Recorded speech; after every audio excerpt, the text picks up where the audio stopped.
तुम्ही एकंदरीत आपण पाहतो या ठिकाणी तुम्ही पोस्टर घेऊन विधान भवनात दाखल झालेले आहेत, नेमकं प्रकरण काय सांगाल?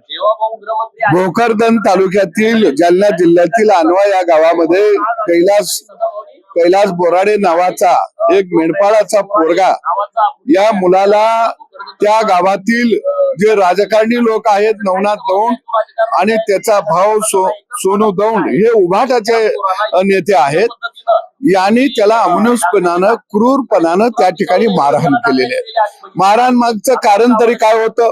कैलास बोराडे हा साधा पत्र्याच्या घरामध्ये राहणारा पोरगा, शेतकऱ्याचा पोरगा, गावगाड्यातला पोरगा, तो फक्त या गुंडांना सांगायला गेला, अरे रस्ता उघडू नका, रस्ता उघडून इथून पाईपलाईन नेऊ नका, तुम्हाला शेताला पाईपलाईन न्यायची आहे तर रस्त्याच्या कडनं न्या, शेतातनं न्या, एवढंच त्यानं बोलला आणि आडवा पडला। पण या सरदारांना हा राग आला की आमच्या दरबारामध्ये न्याय मागायला लोक येतात आणि हा सामान्य पोरगा आम्हाला अडवतो कसा, आणि अगदी महाशिवरात्री दिवशी तापत्या कढई मधल्या इंगळामध्ये रॉड घालून हाडापर्यंत त्या गरम रॉडने त्याला जखमा केल्या, त्याच्या गुदद्वारामध्ये रॉड खुपसले गेले।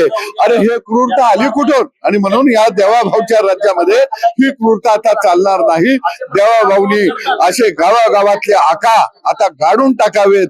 हे आका एकतर सळ्यांच्या आत राहतील, नसेल तर राज्य सोडून जातील, अशी व्यवस्था निर्माण करावी, ही मागणी घेऊन आम्ही इथं आलो। पण या सगळ्यावरती तुम्ही गृहमंत्र्यांशी संवाद साधणार आहात का? गृहमंत्र्यांकडे तुम्ही काय मागणी करणार?